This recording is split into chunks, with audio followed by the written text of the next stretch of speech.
The Immigration and Naturalization Service of the United States, in cooperation with the National Broadcasting Company, has invited a number of naturalized citizens to talk about the American citizenship which they have recently acquired, a possession which we ourselves take for granted, but which is still new and thrilling to them. Today, we are delighted to have with us as guest on this program the distinguished scientist, Dr. Albert Einstein, who has this very morning, just a few hours ago, taken his citizenship examination. Certainly, there could be no better time for Dr. Einstein to discuss with Mr. Marshall Dimmock, the Second Assistant Secretary of the Department of Labor, some of the reasons for his appreciation of American citizenship.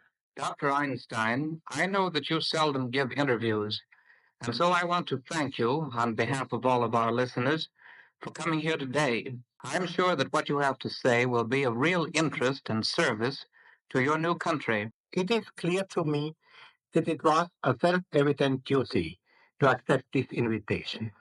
Though I must tell you that I do not think work alone will solve humanity's present problem. The sound of guns drowns out man's voices. In ordinary times of peace, I have great faith in the communication of ideas between thinking men. But today I am afraid the intellectual way to appeal to man is fast becoming of little avail with world wars dominating so many millions lives. This morning, Dr. Einstein, I was privileged to be present while you took your final examination for American citizenship. Will you tell us why you are international in your outlook and by virtue of your scientific interests prefer to live in America rather than in any other country? 7 years ago, Mr. Dimmock, when asked for the reason why I have given up my position in Germany, I made this statement. As long as I have any choice, I will only stay in a country where political liberty, toleration, and equality of all citizens before the law is the rule. Political liberty implies liberty to express one's political opinion orally and in writing, and a tolerant respect for any and every individual opinion. That is real American doctrine. But tell me, do you feel that America still fulfills the requirements you mentioned as a place in which to live? Yes, Mr. Dimmock. Making allowance for human imperfection, I do feel that in America the most valuable thing in life is possible, the development of the individual and his creative power. There may be men who can live without political rights and without opportunity of free individual development. But I think that this is intolerable for most Americans. Here, for generations, men have never been under the humiliating necessity of unquestioning obedience. Here, human dignity has been developed to such a point that it would be impossible for people to endure life under a system in which the individual is only a slave of the state and has no voice in his government and no decision on his own way of life. I agree with you, Dr. Einstein. We simply will not be driven about like sheep. We are independent. We are self-reliant. We do not know what it means to be deferential to class or position. Fortunately for us, obey is a little heard word, and cooperate is a common one. Yeah, I think from what I have seen of Americans since I have come here, they are not suited by temperament or tradition for existence under a totalitarian system.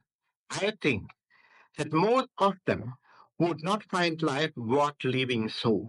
Therefore, it is very important that they consider how these liberties that are so necessary to them may be preserved and defended. I am glad to hear you say that Americans can cooperate because nothing truly valuable can be achieved except by the unselfish cooperation of many individuals. Dr. Einstein, you are a scientist and must regard scientific progress as one of man's highest achievements. And yet it seems to many people nowadays that science and invention have brought human beings more trouble than good. Technological unemployment, international quarrels for the raw materials of industry, and finally the weapons of mechanized warfare. How do you think the discoveries of science might be turned from man's own destruction to his advantage? Science has provided the possibility of liberation for human beings from hard labor. But science itself is not a liberator. It creates means, not goals. Man should use them for reasonable goals. When the ideals of humanity are war and conquest, those tools become as dangerous as a razor in the hand of a child of 3.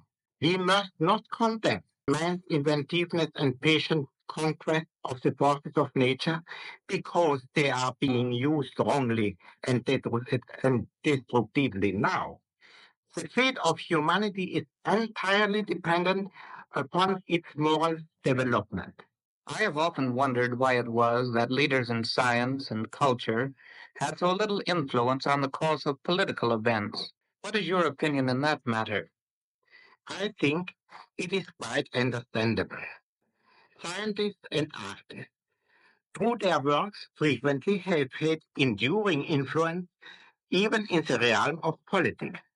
But in order to influence the course of political events directly, one must also have the gift to influence people and their actions directly.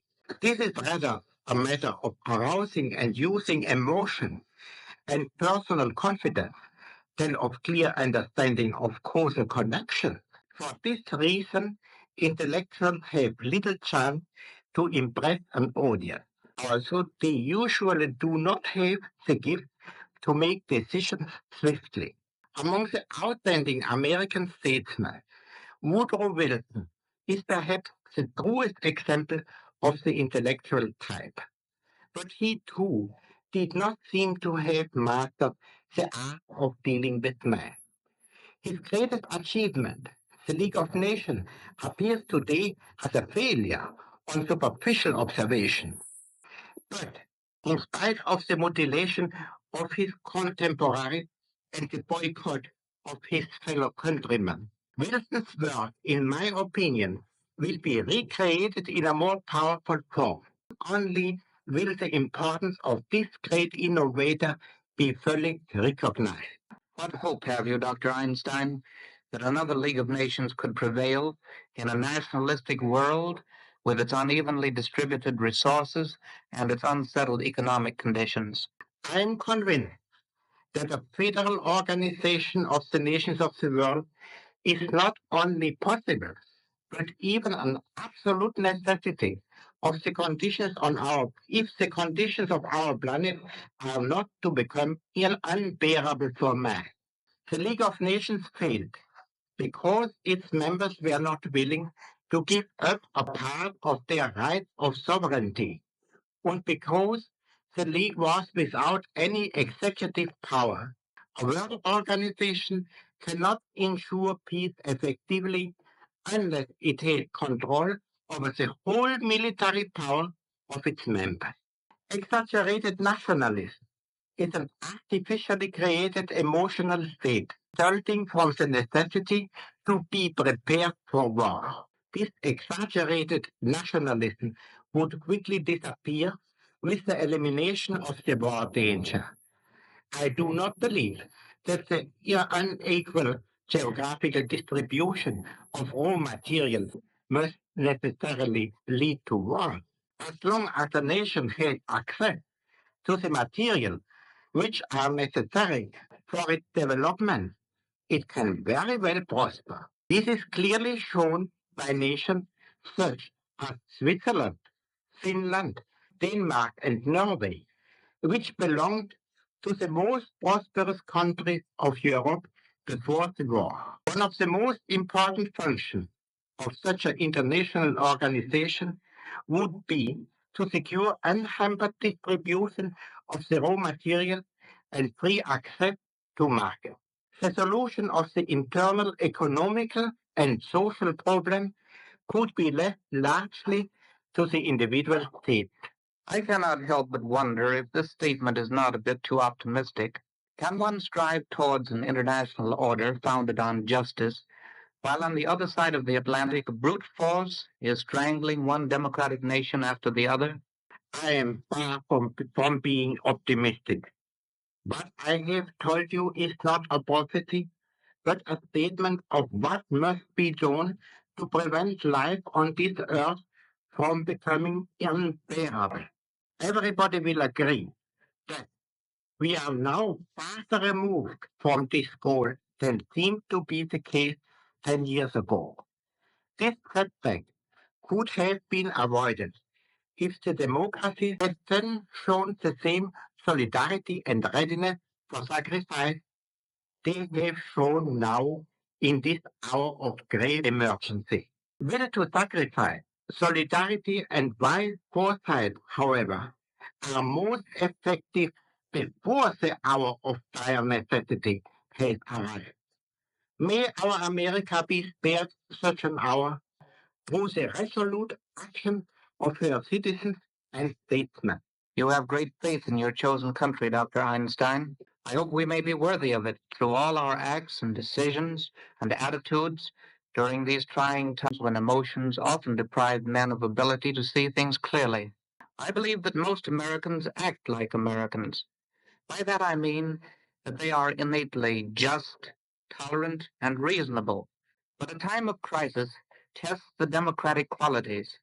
For example, with 8 million naturalized Americans and 4 million aliens among us, we are challenged as a democracy to prove to ourselves and to the world that tolerance is not only an ideal, but a practical possession of all Americans. I believe that America will prove that democracy is not merely a form of government bound to a good constitution, but also a way of life supported by a people of moral strength. And the fate of the human race is more than ever dependent on its moral strength today. Thank you, Dr. Einstein, for your inspiring message to your chosen country. The Immigration and Naturalization